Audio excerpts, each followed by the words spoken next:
YCP మాజీ MLA Vallabhaneni వంశీకి SC ST ప్రత్యేక న్యాయస్థానం రిమాండ్ పొడిగించింది. సత్యవర్ధన్ కిడ్నాప్ కేసులో వచ్చే నెల 4 వరకు రిమాండ్ పొడిగిస్తూ న్యాయస్థానం ఆదేశాలు జారీ చేసింది.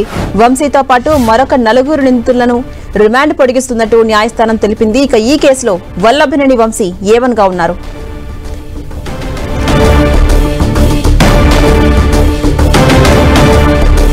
అప్డేట్స్ మా ప్రతినిధి దుర్గా అందిస్తారు. దుర్గా, సత్యవర్ధన్ కిడ్నాప్ కేసులో వైసీపీ మాజీ ఎమ్మెల్యే వల్లభనేని వంశీ రిమాండ్ పొడిగించింది న్యాయస్థానం. అప్డేట్స్ ఏంటి?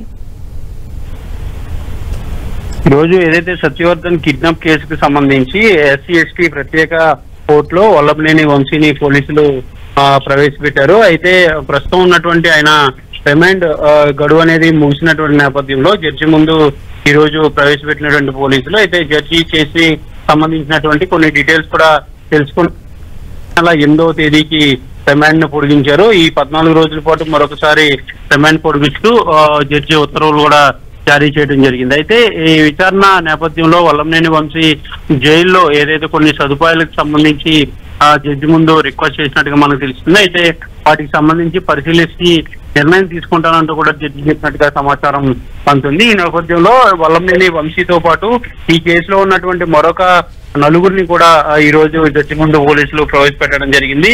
ముఖ్యంగా ఈ కేసుకి సంబంధించి విచారణ అనేది చాలా సీరియస్ గా పోలీసులు చేస్తున్నారు. ప్రస్తుతం అయితే రిమాండ్ గా ఉన్నటువంటి వల్లభనేని వంశీ A1 గా ఉన్నారు. దీనికి సంబంధించి ఇప్పటికే గతంలో కస్టడీ కూడా పోలీసులు తీసుకుని విచారించారు.